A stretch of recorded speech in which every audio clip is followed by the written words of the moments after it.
Hi everyone, and welcome to the Democracy Mind series, part of Democracy Tomorrow podcast. My name is Jordan Bakker, and I'm here with Nigel Denning as we continue to explore how the way we think and feel ripples out into the way power and policy operate in the world, and how we can be better citizens contributing to the evolution of politics.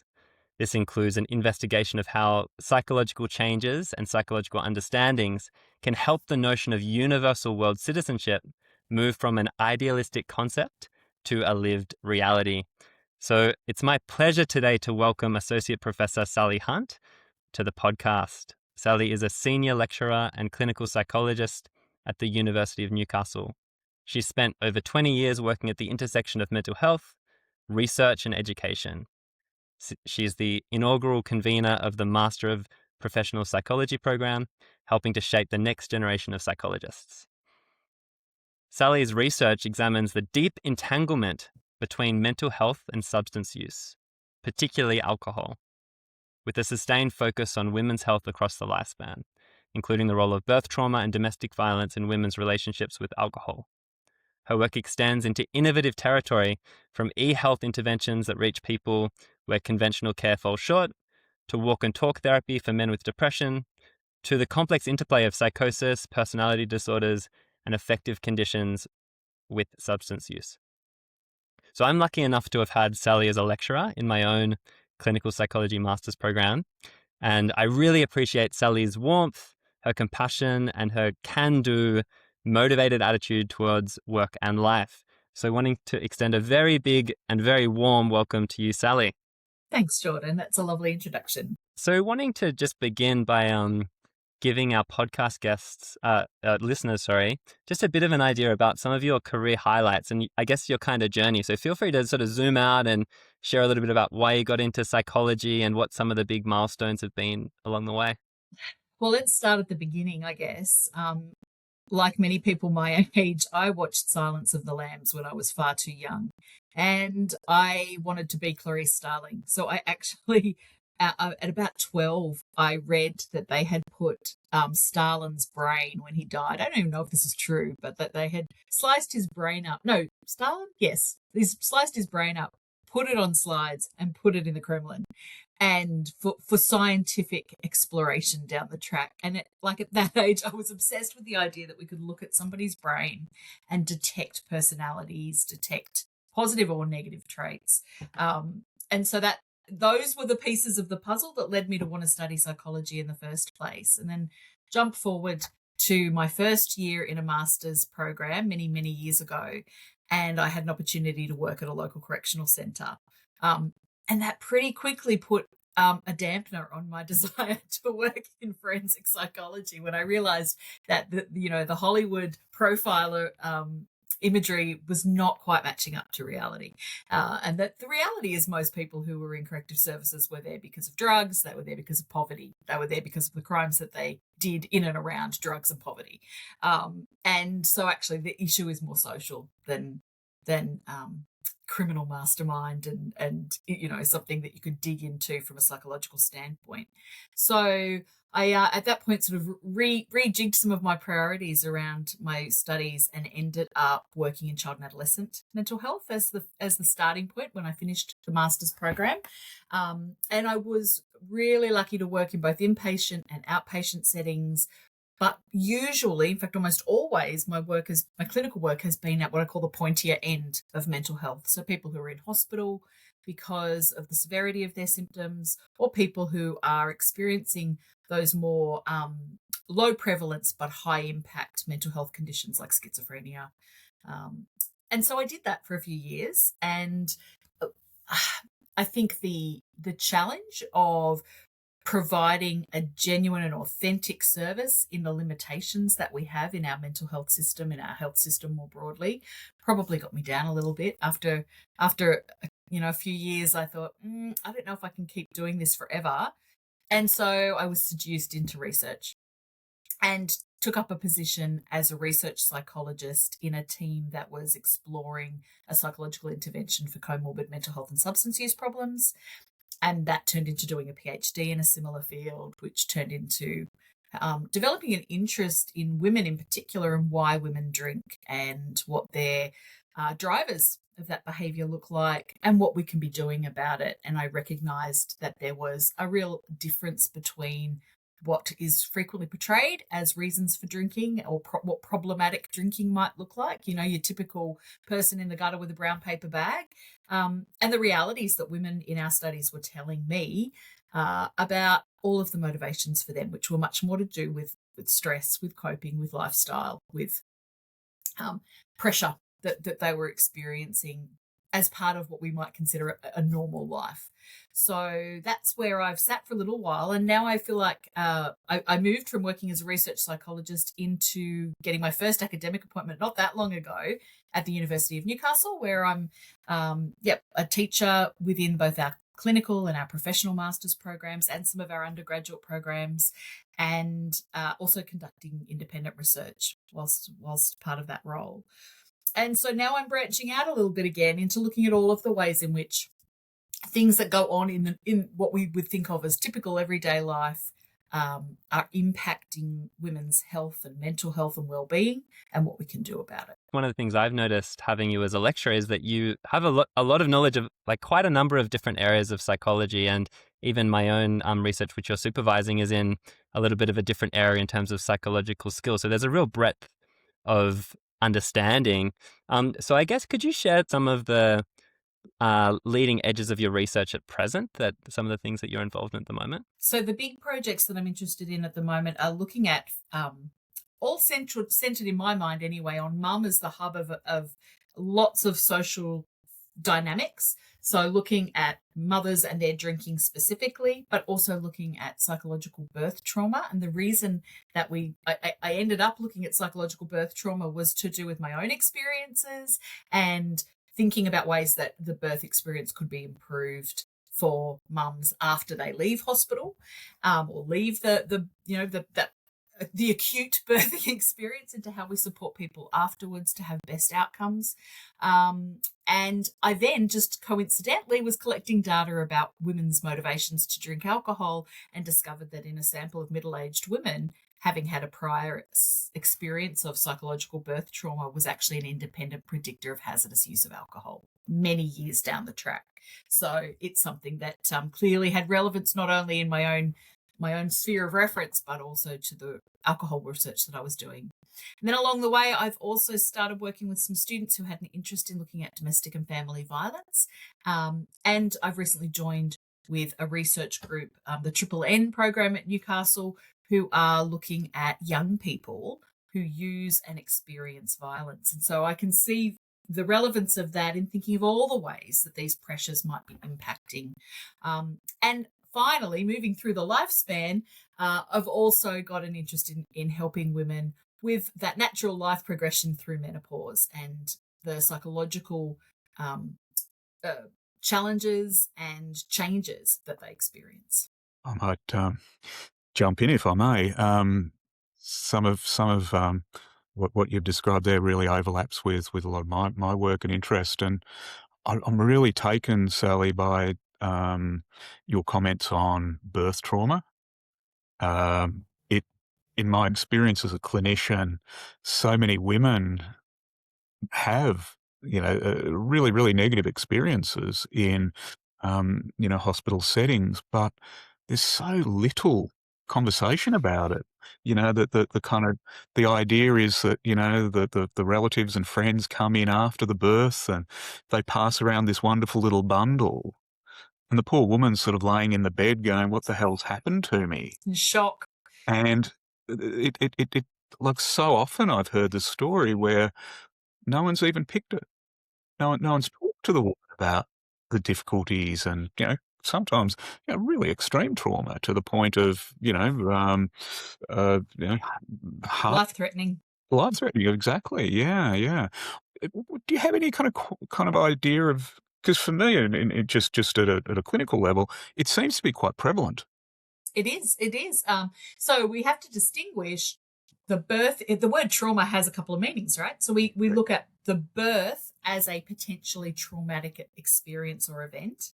And then there is the trauma response that clinically we might identify in terms of PTSD or post-traumatic stress symptoms that are sub-threshold for PTSD.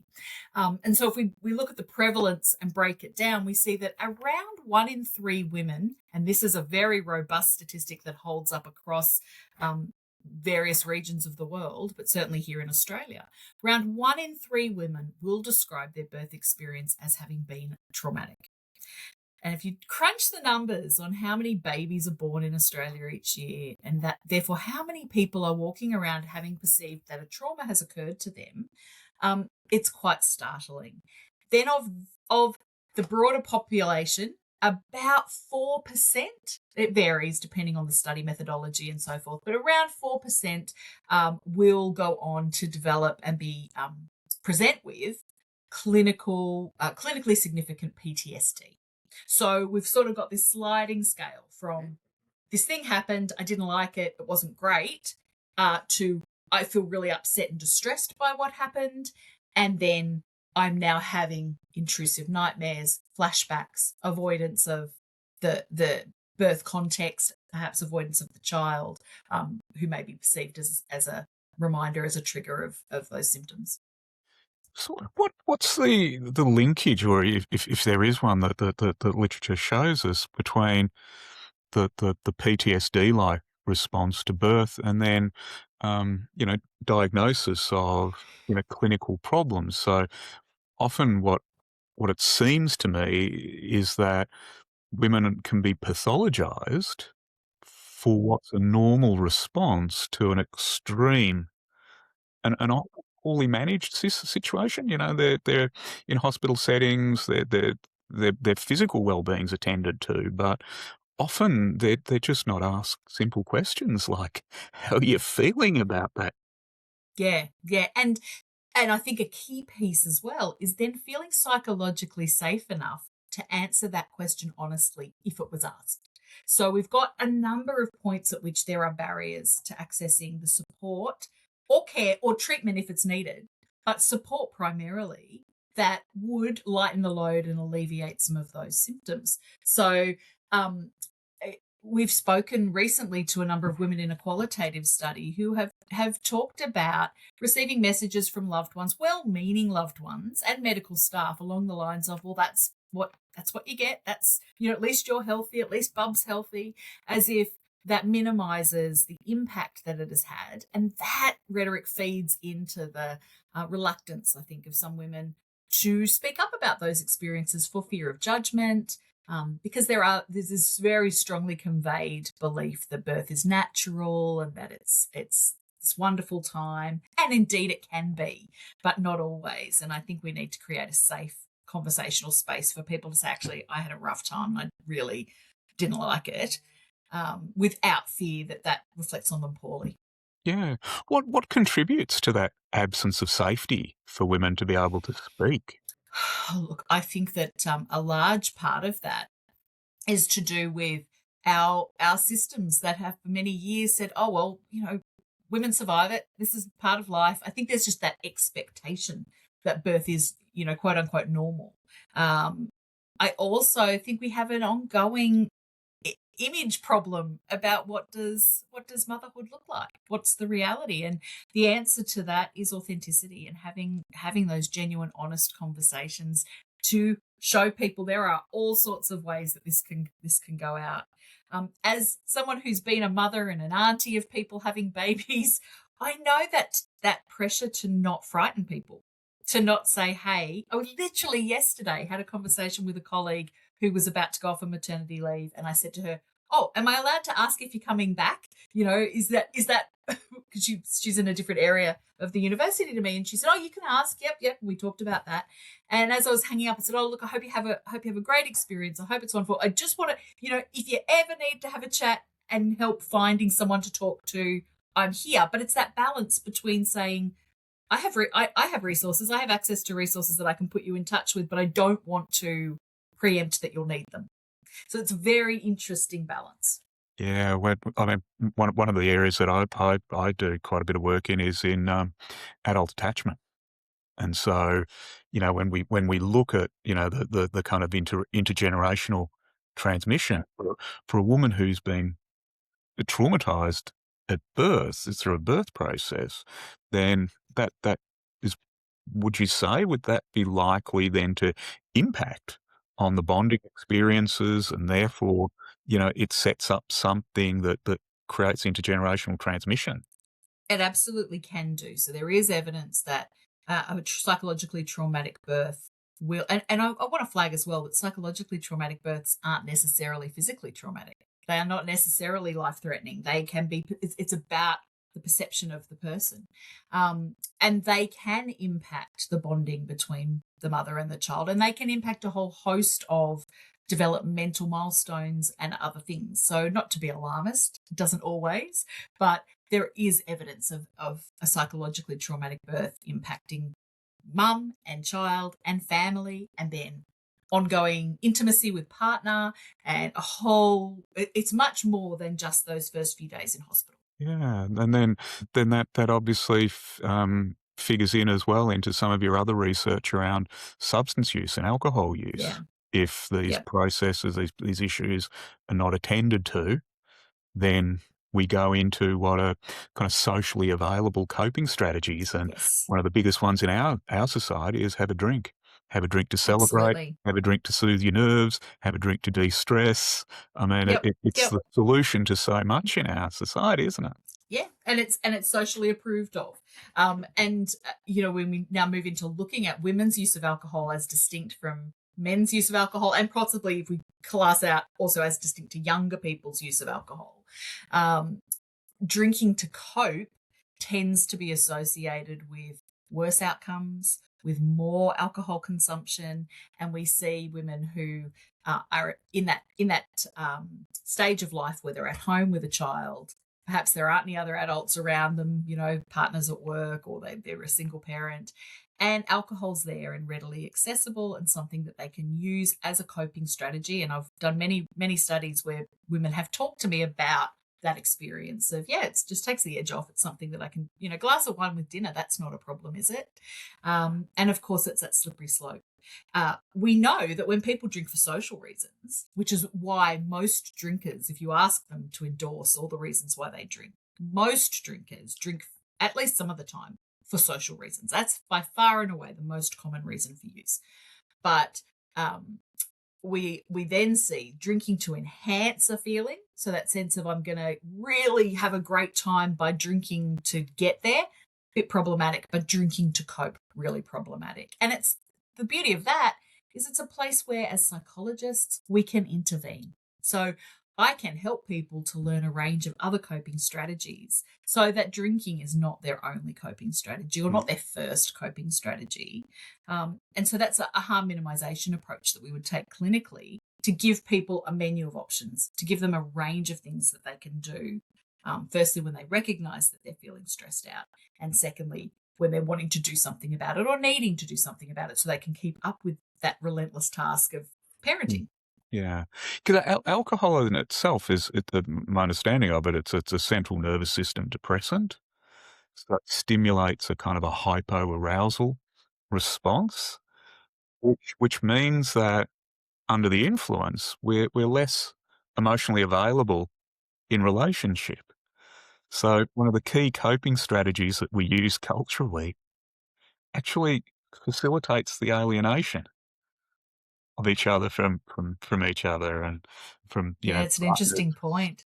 and And that's true. And that's true across the spectrum, isn't it? It's true when we're down at the local club, or we're celebrating a success, or we're at a birthday party, or we're at home with a family, that it does add an extra barrier between us and those around us. So what does it say for a social society? That's one of our, like when you think about, like I used to drive up to the Murray River, years ago, and it was all fruit trees and beautiful orchards, and it's all been torn down to plant grapevines now. Like South Australia, just masses of. So there's this whole kind of economic movement to providing alcohol to our society.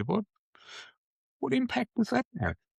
A massive impact. And I think across the board, we're seeing this movement away from genuine connection and towards either, well, look at us, 30 years ago, we wouldn't have had this conversation, or we would have had it in a studio together. And here we are the privilege of technology, able to have this conversation, even though we're in different parts of Australia. But it also means we're not going to go have a coffee afterwards. We're not going to really get to know each other in that more meaningful connection that might have happened if we were in the same room at the moment. And when we think about, I actually hadn't thought about alcohol as that veil between people in the way that you described it, but you're absolutely right. It puts us in our little bubble. And I think about it probably more from the mental health perspective, as understanding that for some people, because of their early experiences, particularly traumatic experiences, and interpersonal violence, the bubble is protective. Yeah. So it's not always, that's an unfortunate byproduct of drinking. For some people, that's precisely what they value or use about that experience. But it's an important point for us to consider if we're then working with people clinically around how to manage the drivers, the motivations to drink, because I don't think we can manage drinking without considering the drivers and the motivations. I guess what I'm hearing in the way you're describing this, Sally, is a real systemic orientation to mental health. We had a guest on a few weeks ago, and he mentioned Bronfenbrenner, like this approach. So for those who don't know, Bronfenbrenner is a theorist who talks about basically systemic impacts of mental health. So you think about it at the micro level and at the macro level. And that's, I guess, an orientation that this very podcast is based on. We're looking at what's the connection between our internal worlds and the political world. And so, I was hearing these links between birth trauma, then attachment, then coping strategies, and alcohol, and then the economic system around alcohol. So really this systemic awareness around mental health and its impacts on society. I'm curious to pick back up on that thread in a moment, but for now I want to just maybe pivot and, Sally, hear a little around your I guess you, from a political perspective, like how you identify as a political citizen, what are the kind of issues that you care about, and also how that has kind of developed for you. That's a very rich question, isn't it? Look, I'm probably a proud left-leaning psychologist who cares more about other people than, I have a belief, my fundamental belief in the decisions I make in my own life are that if my fundamental needs are met, so I'm sitting here right now in a lovely part of the world where I can breathe fresh air and I have a roof and I have food and my kids have education and I'm clothed. Okay, I'm doing pretty well. And I like to remind myself every day of how fortunate just what we have right now, what I have right now is. And beyond that, I feel almost like we should be skimming the 80% of the wealth off and just distributing it. So I'm constantly frustrated by this wealth acquisition, the grotesque wealth acquisition that I'm seeing around me. Wealth absolutely is necessary so that we can ensure our safety, our security, our retirement, but it not at the expense of someone else's basic. Ideally we all rise. Ideally we all feel safe and secure and fed and housed. But if we're not all feeling that way, then there is absolutely no justification for someone having too much, having more than they need. So I don't know what the political term for that is, but that's my view. If you haven't seen your friend for a while and you go visit them in their house and knock on the front door and they open the door and you've been to the house years ago, and then you look into the house now and they've got boxes and newspapers stacked to the ceiling and a little narrow walking track to get through to a room, we'd go, my friend's developed some kind of problem. They're a hoarder. We don't think about that around wealth, do we? No, but actually, I was in preparing for today's discussion, I was thinking about that very issue and what clinically drives hoarding of possessions like that is well understood to be trauma, fear, a sense of I need to be prepared because scary things can and do happen. Well, I'm going to propose that what drives hoarding of extreme wealth is not that dissimilar. So when we look at those individuals who have wealth and cling to it, don't share it, don't redistribute it, don't donate it, I would wonder how much of that is driven at its core by a sense of uncertainty, unsafety, fragile egos, if you want to use less clinical language, and how much of that is what needs to actually be addressed to get these people to redistribute some of their wealth. We see that in the way that they establish their power bases, don't we? Like the messaging that comes from the wealth classes is around potential drama, danger. We're going to be Panic. invaded by these terrible people. The swarthies from the south, or the lefties, or whatever it is. They generate a quality of fear in order to And convert it's powerful. and convert it to anger at any projective object you can find, be it people, countries, whatever, and it creates an opportunity then to gain more leverage. Yeah, and fear is the most powerful motivator, and it makes perfect sense evolutionarily. If I was afraid of a place because I knew there were threats there, I would avoid that place. I would live longer. My offspring would live longer, and my biological duty is done. So harnessing that, whether it's done intentionally or unintentionally, I think is one of the most powerful things that we as the sort of I don't know what the word, I don't want to create a them and us, but those of us who have sort of seen through the haze, I think we have a responsibility to balance that fear by doing everything in our power to create a sense of psychological safety, empathy, understanding, even understanding for the people who hold those beliefs. Yeah, it's such a powerful such a powerful kind of insight there, isn't it? That psychology gives us all this information about how the mind works, how the brain works. But for some reason, psychology hasn't entered into political discourse. And I think, like in my undergrad days, how influential some of the great social psychologists were, and, all those sort of early experiments around Stanford Prison and, the pain kind of orientation, not ethically sound. I was going to say the ethics committee won't let us. But For good reason. there was a thinking about how psychology operates socially that I think, for me, I don't know, I'm interested in your perspective on it, but it seems to me that psychology's sort of lost its kind of view of, how Yeah. the society. If I reflect on my own experience as a clinician moving into research, one of the challenges that it took me a while to really get was that as a clinician, we are deliberately non-committal one way or the other. We don't want to tell our clients what to do. There are very few cases where I will sit down and say, here, let me show you how to do it, how to live. And it would be only in those cases where I think I have privileged knowledge that they don't have, and I can share that knowledge, and there's particular ways that you might go about that. I don't land on a side. I'm about supporting people where they are to get to where they want to be.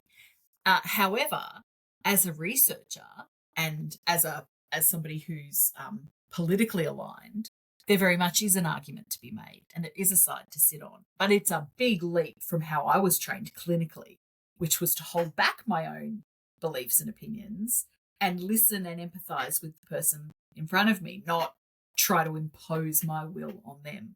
So I think that may be playing a part, certainly from a clinical perspective. I can't speak to the other branches of psychology, but from a clinical perspective, that is a real paradigm shift from guiding and supporting to directing.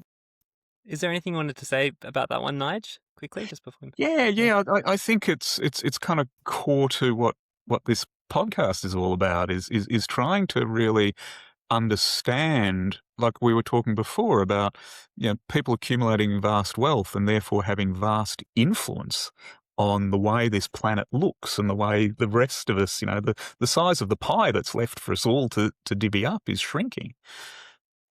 But we don't seem to have a role in psychology to educate the public about, what's healthy leadership looks like. What's a psychologically healthy participation in a democratic process need to look like? When it's free of power and control, when it's free of acquisition and competition, is that just pure idealism?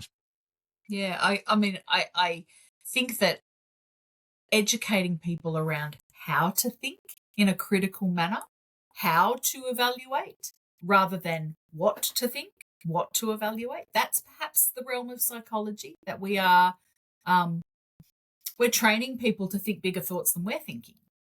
And certainly as an educator in psychology, that's what I assume, that every student in the room is going to come to a conclusion that's never crossed my mind before.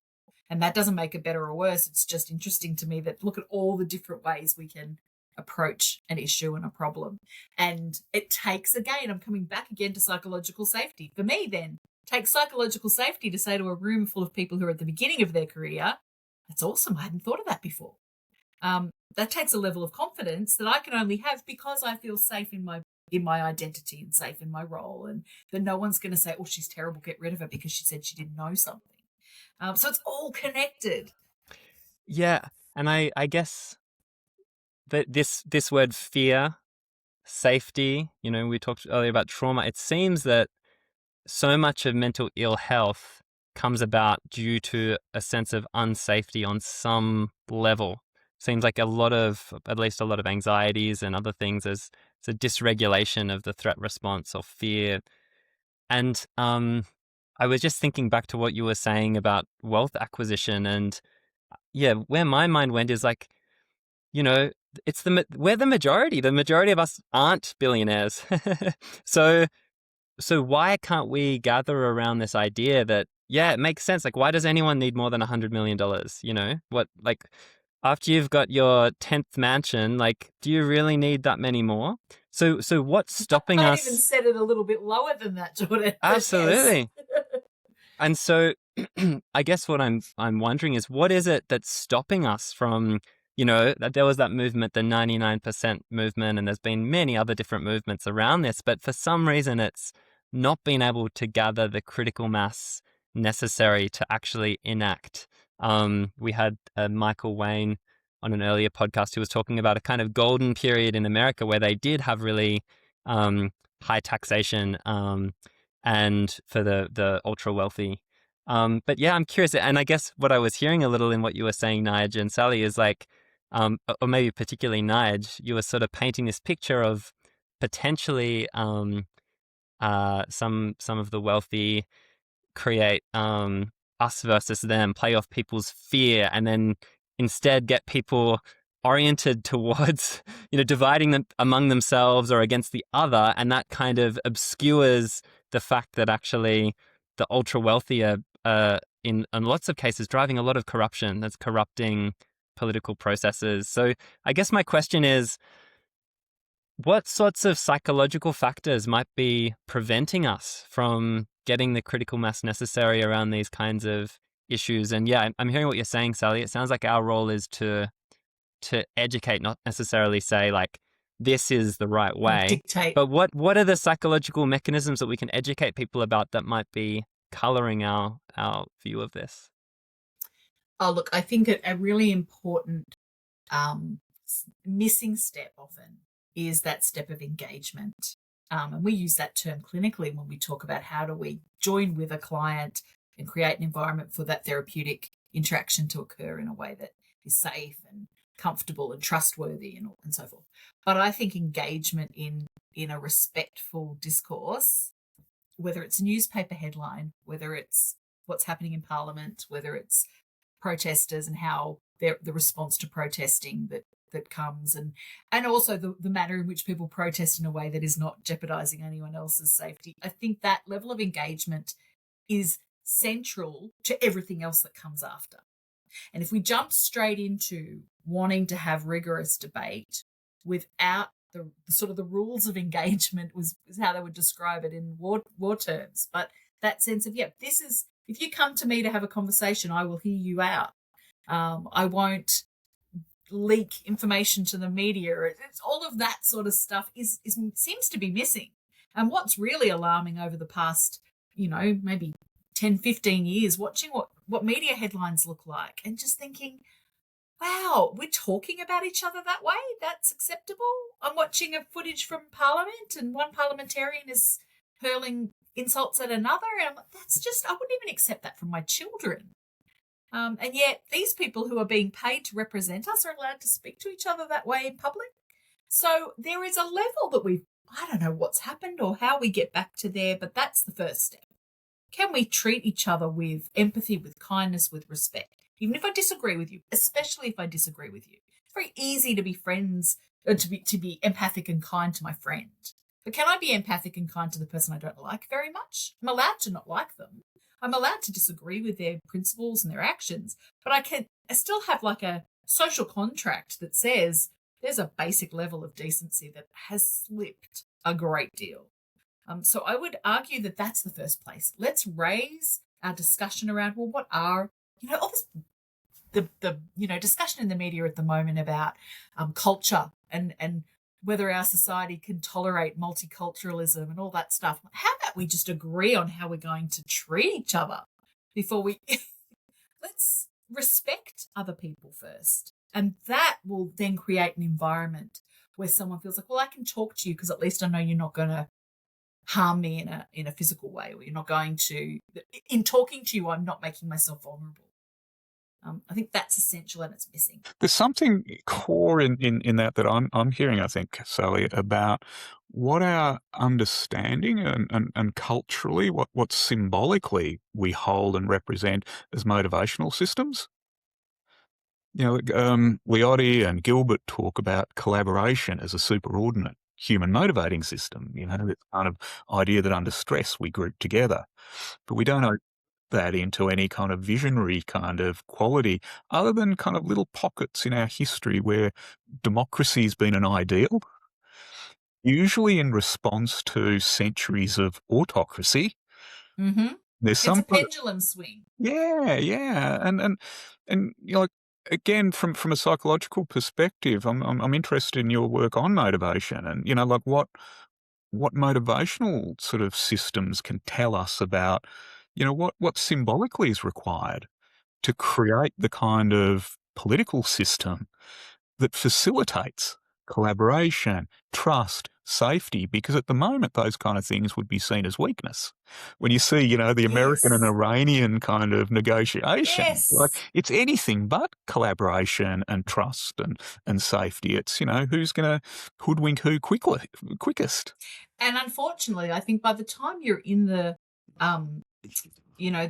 meeting between world leaders about who's going to do what and who's responsible for what and who's paying what, if they're at that point without the foundations, then I don't feel too confident that even if an agreement is reached, that it's necessarily going to be adhered to, because it's on a house of sand, And so I use an analogy when I'm teaching motivational interviewing with students of thinking about a building.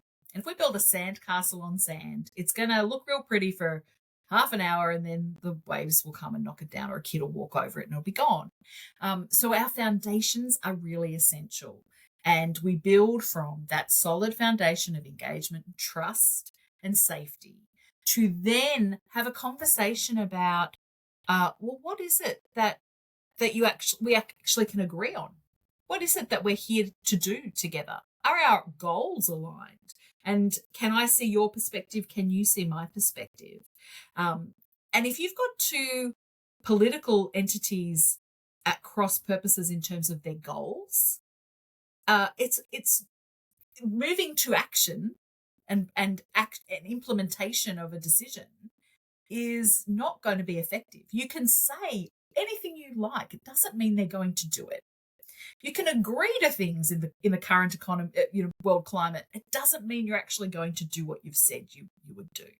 So I'm in favor of a slow and steady process where change is meaningful and change is effortful, because change is really hard. It's hard for all of us. If we think about a behavior of our own, and we've all got them that we would like to change, and we think about our motivation to act, even over little things like I want to go to bed earlier, I want to put my phone on the charger at 9 o'clock and not look at it again, those sorts of changes that only don't hurt anyone but me. I still don't always stick to that because motivation fluctuates. And that's a key principle in the clinical application of motivation. The motivation is not a quality of the person or the country or the ideology, that they are either motivated or not. Motivation is something that comes and goes throughout the day. It comes and goes throughout a conversation. You can at one moment be thinking, yep, I am going to go to the gym tonight. And then you have to walk up a hill to get to your car and you think, oh, gosh, I can't be bothered going to the gym. I've already walked up this hill to get to my car. That's natural. That's human. That's what we need to expect. And I don't know why we would think it would be any different at a global level. Why drivers and intentions wouldn't change.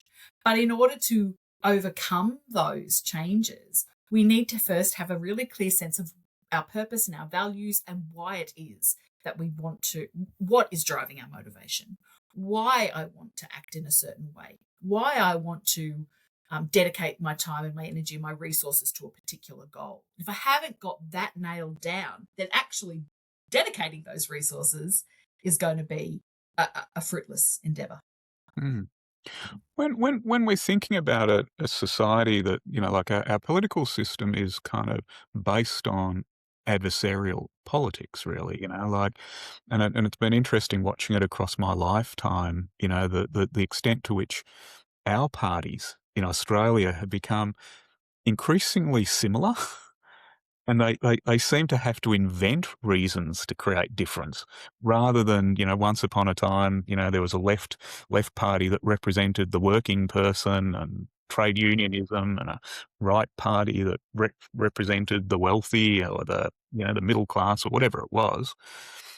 That distinction doesn't seem to be as socially relevant anymore, yet we're almost hooked into this need to have adversarial politics. And if the basis of psychological health and well-being and clear motivation is trust and safety, what psychology? I know. I don't have an answer. I mean, that's it, isn't it? That's the big question. And we see that also in the legal system when we're working in, family law. And my goal is that everybody gets what they want, that everybody feels heard and understood and comes to a point of acceptance of the outcome. And in an adversarial system where the goal, I guess that's what I mean about not having shared goals. If their goal is to win, doesn't matter what I've won, I just need to win, then we're not going to achieve the really meaningful, deep issues that our society needs to prosper. Because all we're doing is securing somebody's win for the next 3-year cycle. I often think about this idea of the fractal. So like if you look at a snowflake and you zoom in at the micro level, there'll be a certain pattern. And then when you look at the naked eye, there'll be a similar pattern. So it's like at different scales, you see the same pattern. And that's one of the ways I think about the connection between the psychological and the political. It's like a fractal. It's like what happens at the micro level of our psychologies and our well-being, at our mental health and our relationships seems to be reflected at the macro level. And I guess I'm hearing that in what we're talking about, like these key principles regarding how do we engage and respect and have empathy for each other at the micro level. If we don't have those skills at the micro level, how are we going to be able to express them at the macro level when the stakes are so high? And it was really interesting to hear this.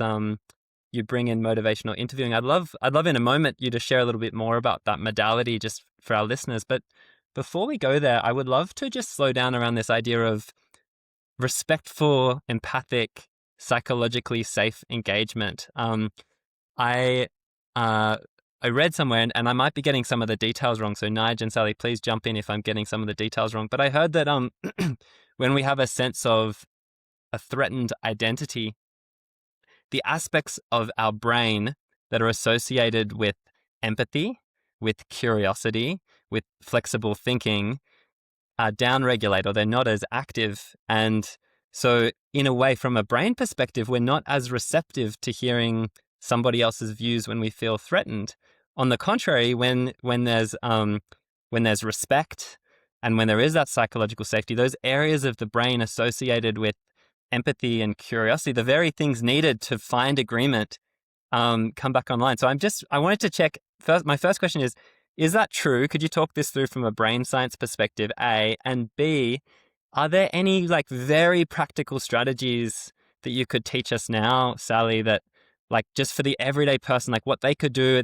They're talking to a family member who has a very different political ideology than them, and they say something that is they experience as being kind of like a political attack or something on them. What's something they could do in the moment to kind of shift out of that defensive, unproductive place to a place that's more collaborative? As you're speaking, I mean, I'm not a neuroscientist either, but my understanding is that we have that primitive brain that and I like to think of it evolutionarily because I can picture a little animal. I can picture my cat, right?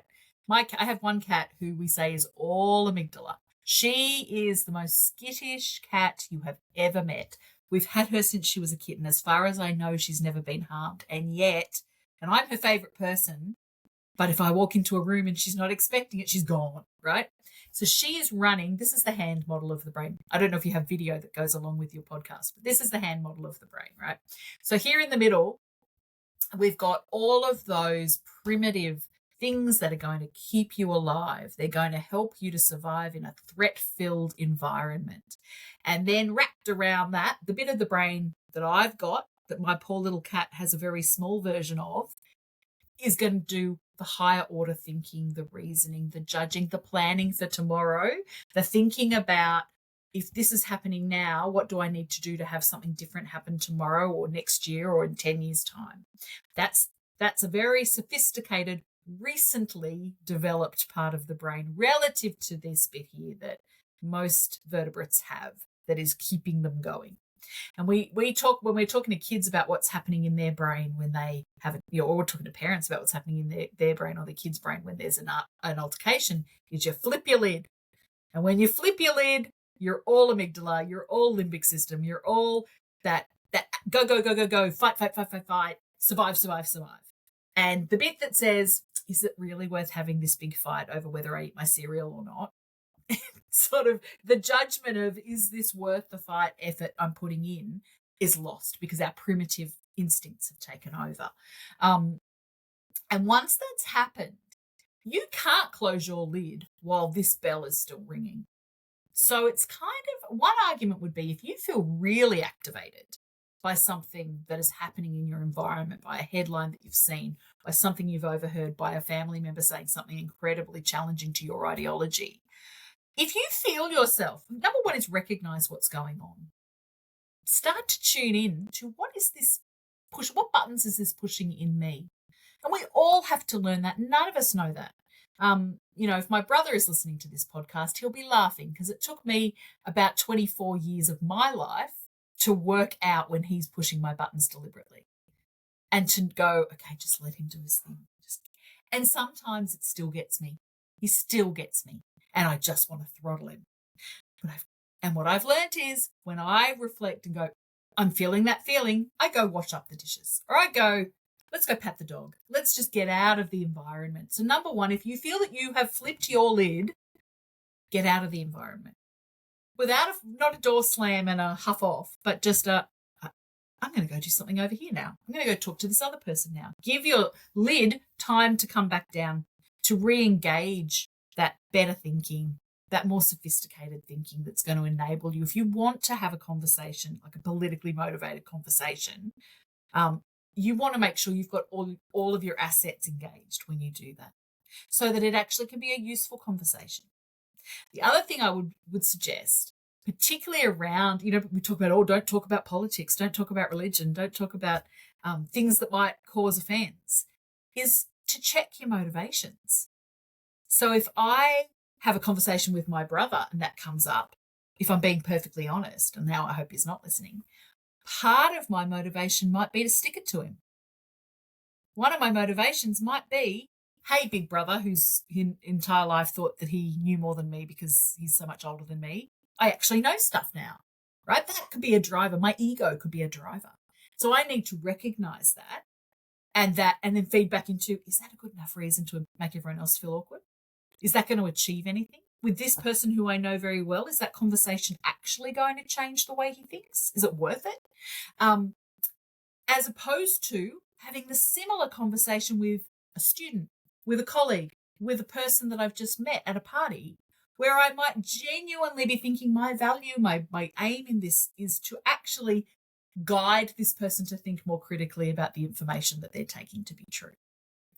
Not to tell them what I think and that what they think is wrong, but to give them the tools to think more about, oh, right, where did you see that piece of information? You know, and again, it takes that executive control.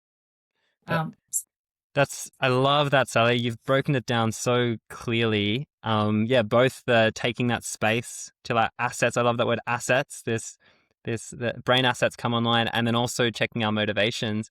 I wonder if there's one more thing, because I know as a psychologist, your part of your job, part of our job, is to help people who don't feel safe. Sometimes clients come in to see us, and their brains and their nervous systems aren't in a place where they're receptive. And so part of our job is to create that container of safety. And I wonder if there's something we can learn from that too. Like, let's say I have a political perspective I want to share with my brother.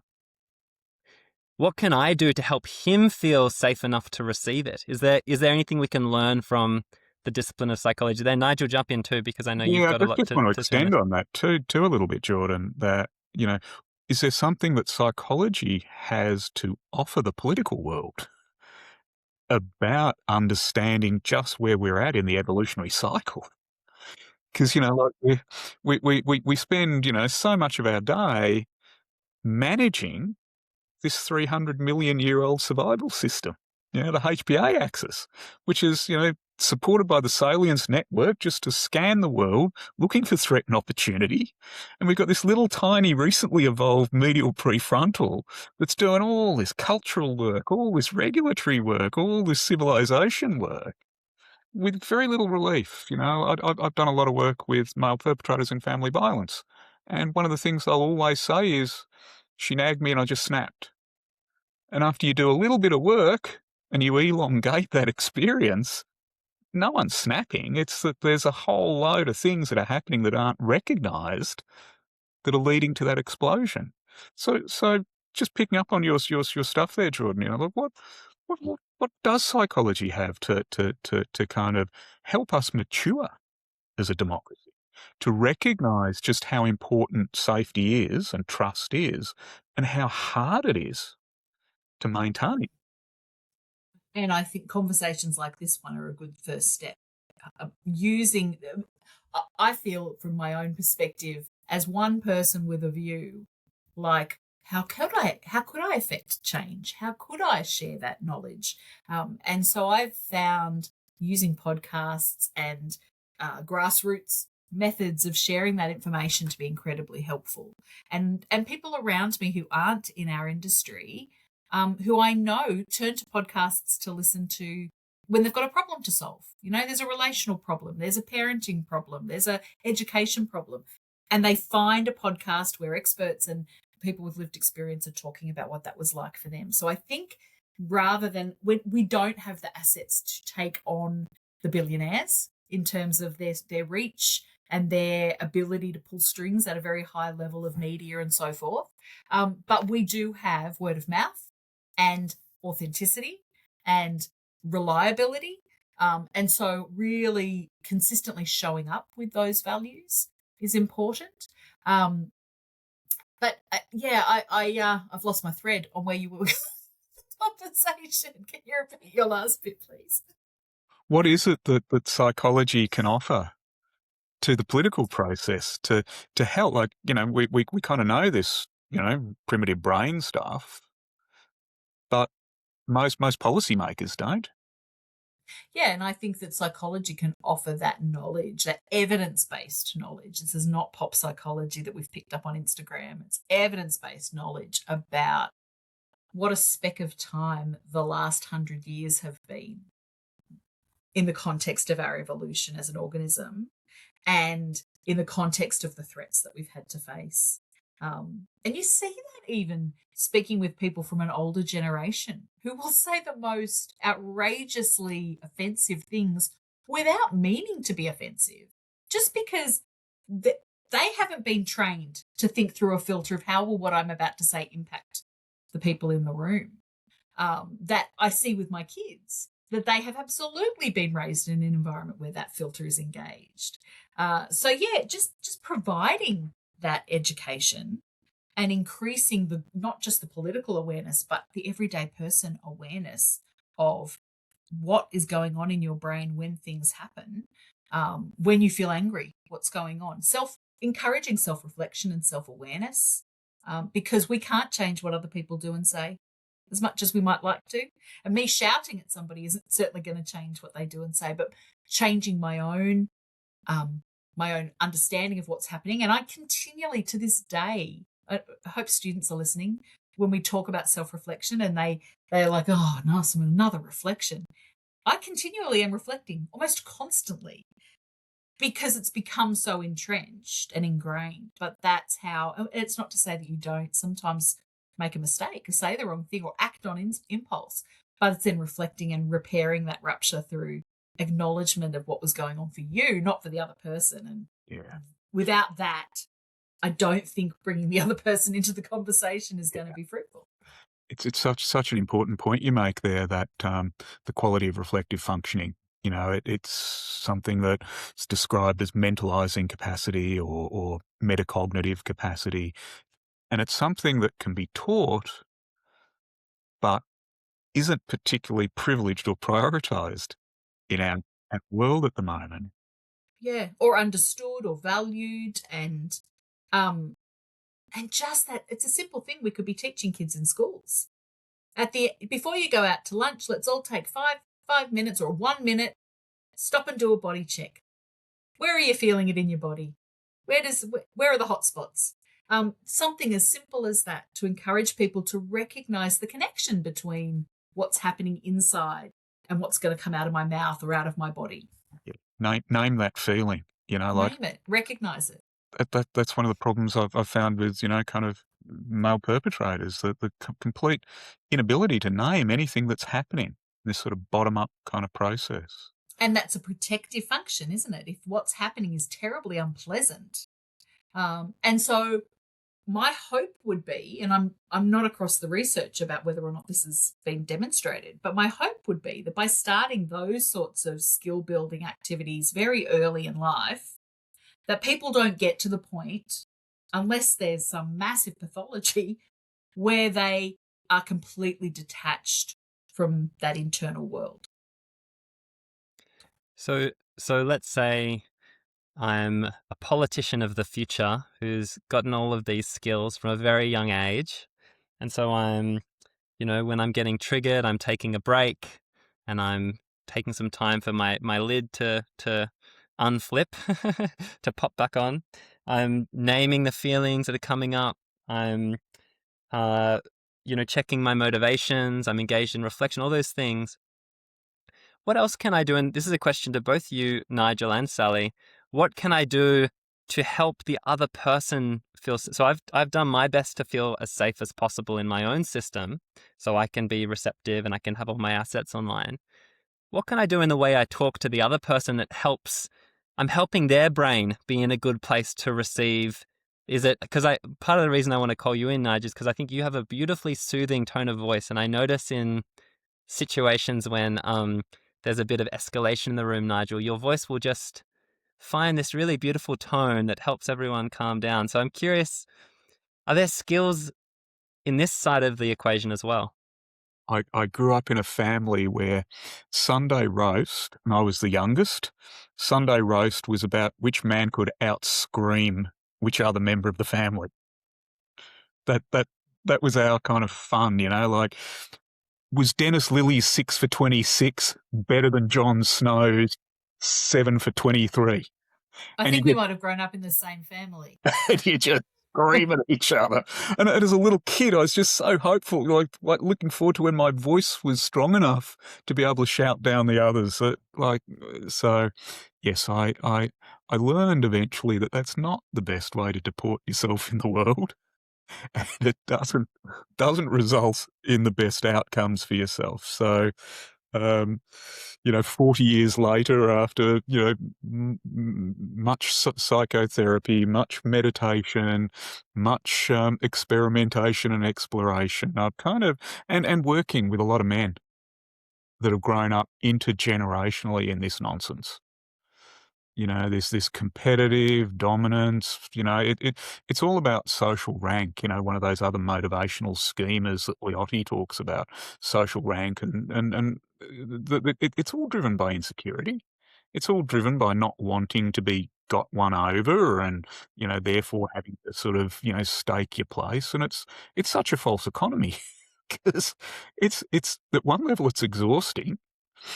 It facilitates, wanting to have a drink just to chill out. So it feeds into all those sort of problems, and it completely obliterates any predictive trust in interpersonal relationships. So you wander the world waiting for the next threat to occur.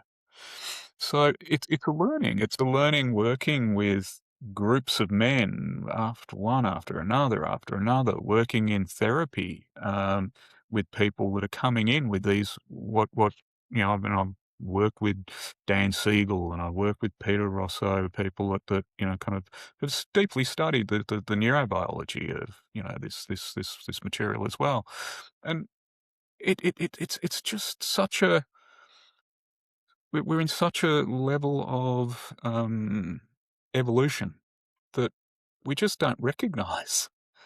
And so as soon as you start to see the value in slowing down, the value in elongating moments, the value in being able to articulate what it is that you're expressing and what you're reacting to, then it's very hard to have a fight when only one person's fighting. Exactly. It's very hard to be cross with someone who's kind. So I grew up in a very similar environment, Nigel, except in my family, also the youngest child. There must be there's a book in that. For us, I came from a sort of a legal family. So it was very much about what's your evidence for that? You could say whatever you liked if you could prove it. And if you couldn't prove it, it was almost this intellectual, there was a bit of shouting too, but there was this intellectual superiority. If you're an idiot, you don't know what you're talking about, and therefore I'm not even going to pay you any attention. And the robust discussion that you could keep going if you actually did know what you were talking about was the reinforcer. Was I've got this person hooked. They're still talking to me. And interestingly though, when we come full circle now, looking at how do we help people to change, there's a misconception, I think, that just giving people the evidence and telling them what it is, that this is the truth, that's the truth, will change their behavior. But we know that if that were the case, if people could change behavior just by having provision of information, if maladaptive behavior was in essence an information deficiency, we wouldn't need psychologists. We would just need more books. And now we have the internet. We have access to all the information in the world. So why haven't all of our problems gone away? And the simple answer is because motivation is about more than just information. And that's the role of the psychologist, is in how do we evoke from the other person their motivators and their values and what's in it for them, and how do we, when necessary, provide information in a way that it can actually be absorbed by the other person and rather than just dismissed. And so there are a few clinical tools that we use to do that. One is asking open questions, not closed questions. That's a simple thing. If I say to you, why did you go to Bali for your last holiday? I've conveyed a lot more than just curiosity in that question. As opposed to, Bali wasn't very good, was it? So if I go with a yes/no question, I've backed that person into a corner, as opposed to tell me about it. I'm expressing interest in what you're telling me. Why do you smoke? What do you like about smoking? What does it do for you? And asking that in a way that conveys a genuine curiosity, as opposed to, smoking's bad, don't you? Or there can't be anything good about that for you. So asking open questions. Questions are those that evoke a bigger answer. They also give the other person the opportunity to take the conversation where it's meaningful for them. But in order to have that type of conversation too, I need to not be trying to push my agenda. I need to be genuinely curious about what the other person thinks. If I'm not genuinely curious, if I just want to prove to them that I'm right and they're wrong, then there's probably no point having the conversation, because no amount of barking is going to make the other person think that they're wrong. Very rarely does a conversation end with, oh, actually, you know what? Now that you've yelled it at me, you're right. I do agree with you. It doesn't happen. So open questions, following the person. Where's the heat for them? And I think one thing we've all agreed on today is that fear and concern, those are the drivers. Fear, anxiety, worry are the drivers of a lot of these exclusionary sort of policies and beliefs. This idea of I'm frightened, so I've got to hang on to mine so you can't have it. Or I've got to protect myself from this threat over there, so I'm putting up a wall. That's driven by fear. So I might know that as a psychologist. I might be able to look at certain political figures and go, wow, what happened to you?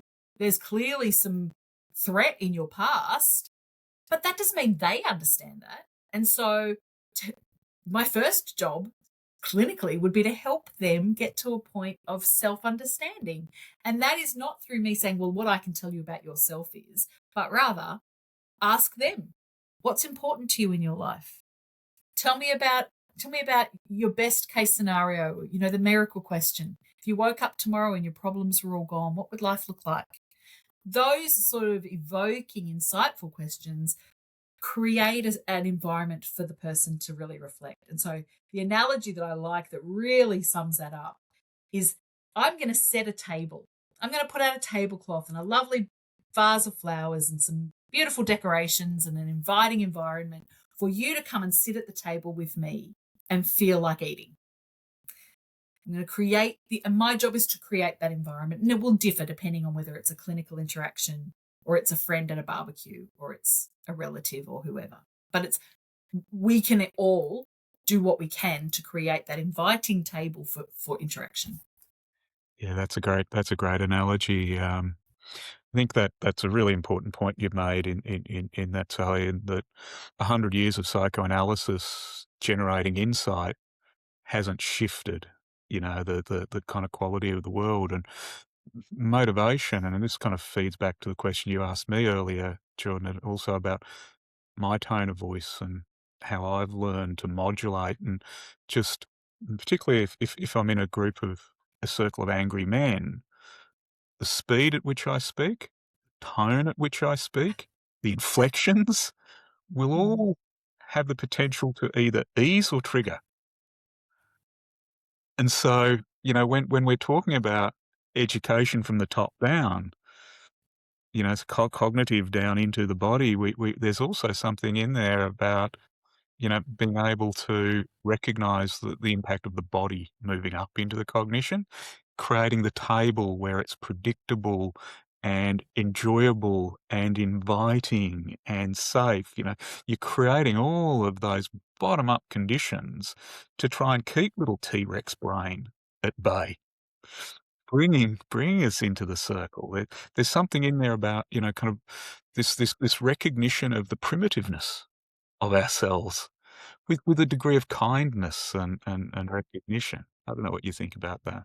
Oh, I love this. I mean, one of the things this is doing is I'm starting to envision a different future. Like, one of the things I think that a lot of people, millennials and younger, sometimes it's difficult to envision a brighter, more positive future, and these systems seem so stuck and broken.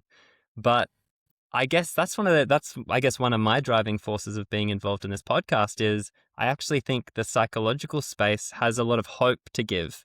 Like maybe there's psychological, like invisible psychological reasons that are driving some of these challenges, that problems that aren't really working for anyone at the end of the day. And I know, like in my own case, applying these kinds of skills that you're talking about to my close relationships with family and friends and my intimate relationship, it's just been so good. Like we're just so much more connected.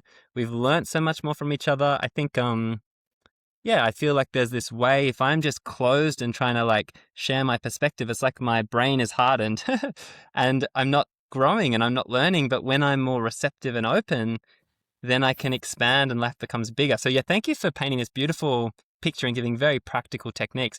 I'd love, because we don't have a whole lot of time left, I'd love, Sally, to give you some time to briefly share about motivational interviewing.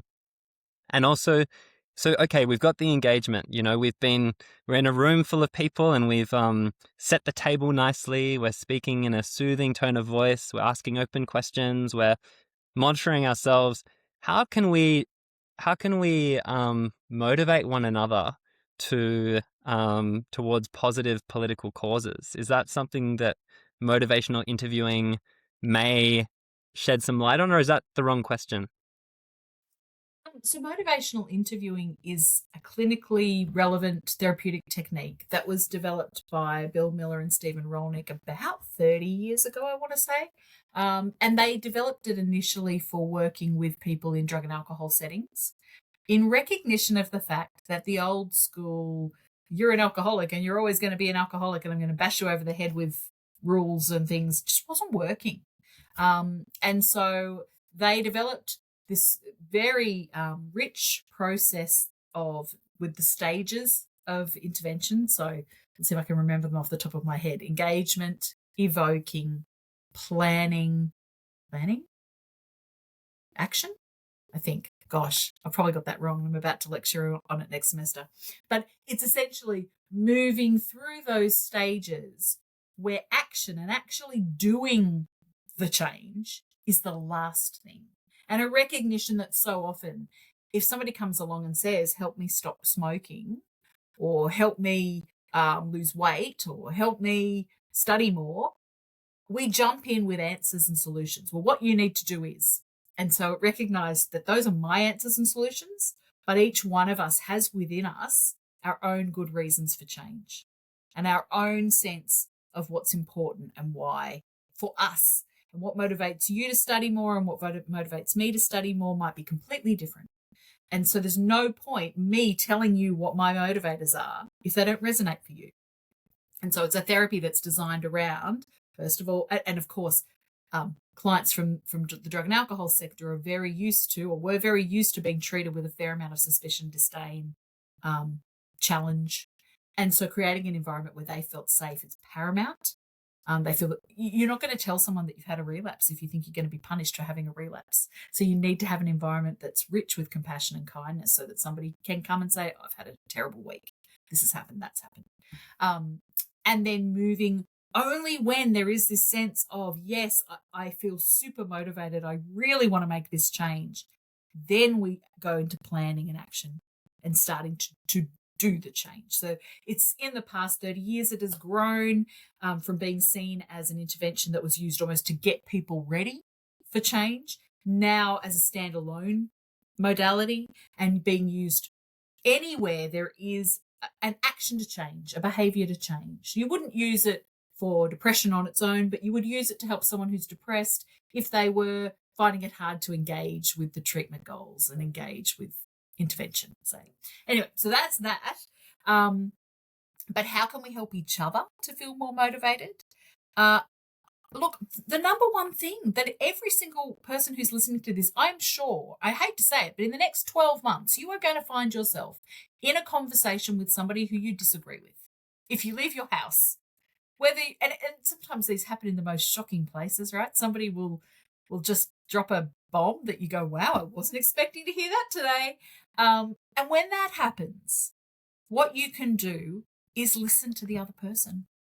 Just listen. Listening is not agreement. Listening is not saying, yeah, you're right. Listen and listen with curiosity and try to understand where the person's coming from. Try to understand their drivers. There are some golden questions. Help me understand that help me understand what you feel about this, or tell me more about where that sits for you. What's that about for you? In a kind way, not in a condescending way, just in a I'm really genuinely curious. Help me understand why you feel so strongly about immigration. Help me understand why you feel. Likewise, they might ask me, help me understand why you feel so strongly about taxation. And it's equally important that I can answer that question, or whatever value it is that I'm proposing. So we've all got to be able to really think about it. And if at the root of it I say, actually, I feel this strongly because I'm worried that if the rich get infinite, if we're on this exponential curve now with the poor getting poorer, the rich getting richer, and it doesn't stop and it goes on forever, I'm really worried about what the future's going to look like for the people that come after me. I think I'll probably be okay, but I'm worried about the people that come after me. That then becomes what the conversation's about. Taxation is just a way that we're talking about it, about this current issue. But what we're really talking about is, what do we want our future to look like? Now, I can have a conversation with my friend or neighbour who I disagree with about, what do I want my future to look like, our grandchildren's and their children's futures to look like? And that's a safer place for us to really get at, because we can probably all agree we want them to have resources. We might disagree about how they get resources, but we want them to have a safe place to live and resources for living. So try not to get tied up in the chaos of the fight on your polling day, and come down to, what is that really about for you? What is driving that? What's driving for me? What can we agree on? Now can we find a solution that we can both be happy with? I love that. It sounds like it's surfacing the deeper values, surfacing the deeper intrinsic needs. And it made me think of a few things. One was Maslow's hierarchy, like Exactly. this idea that each of us has different needs, safety, belonging, and so forth. And can I be really curious about, when the person's saying that political perspective, is there a need that's actually beneath that speaking, and that maybe there's room to move there? There's room for us to deepen it. I've got that need too on some level. The way I satisfy it's different, but like there's a sense of commonality. I think it creates so much space for kind of protecting the integrity of the relationship and kind of going a little bit more deeply. So I'd love you, the last sort of big question before we get into some of the rapid fire questions, Sally, I would love you to dream big now with us. Let's imagine that these skills that we've talked about, these understandings, these perspectives have become totally mainstream and part of the norm for humanity.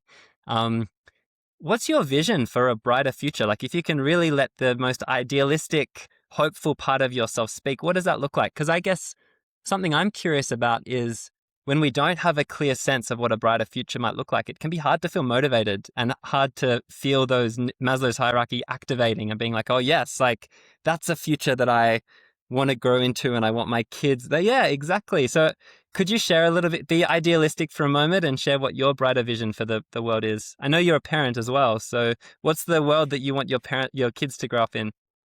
Well, the first thing I would say is that I actually have hope that idea that these little conversations we're having in pockets now become mainstream. If I look at the extraordinary social change that we have seen in the past 20 years, if I think about what my high school experience was like in terms of how diversity was considered or not even considered at all, how sexual diversity was teased instead of embraced and accepted, and I think about the massive changes that have happened, I actually think it's very easy for something to take hold and to change in society. The question is what. So we've got to make sure it's the right things that do that mushrooming. But what does the future look like if these things take hold? It's just that people behave with integrity and authenticity, but that authenticity is accepted with kindness. So people feel comfortable to say, I feel really frightened that if I give up this that I have, that down the track you won't share it back with me if I need it, which is, I think, at the root of a whole lot of our political decision making. So we've got a finite set of resources. Where are we going to share them? and who's getting them and how much are they getting. And if I give you mine and I don't need it right now, but I might need it later, so I'm going to hang on to it. That it's kids in the playground fighting over the Barbie doll. So I imagine a world where people are confident enough that the resources will be there for them when they need them, that they can share what they have when they have it at a very basic human level. And that can happen in a friendship relationship. It can happen in a suburb to suburb. You know, let's say Queensland's having a drought and New South Wales has got some water. Do we give them our water? It can happen then more broadly in terms of our borders and our immigration policies and our foreign aid policies. So I would like to see that change, where we're safe enough and confident enough in the spirit of the person we're dealing with that I can be vulnerable to you. Oh, Sally, thank you. I got goosebumps when you were sharing that. So I'm going to jump into the rapid fire questions and then we'll do a little checkout after that. So the first one's a one-word one. How would you describe the state of democracy around the world right now? Shaky. You can answer in more than one word for these next ones. What's the biggest obstacle to people seeing themselves as world citizens rather than national citizens? Fear of the unknown. What's one thing you do personally to stay emotionally regulated when you encounter deep political disagreement? In all honesty, I would have to say avoidance. If there's deep, because I don't, that's more than one word, isn't it? But avoidance. Let's go with that. More than one word is allowed. That was just the first question. Yeah. Look, I pick my battles. And there are some battles I think, oh, okay, it's not my job today to pick that battle. Psychology or policy? If you had to put more faith in one to fix the world's problems, which would it be? I know it's a bit dualistic, but which would you pick? Psychology. You're in the right 100%. profession. Who's your unexpected hero of world citizenship? Someone people might not immediately think of. I think journalists.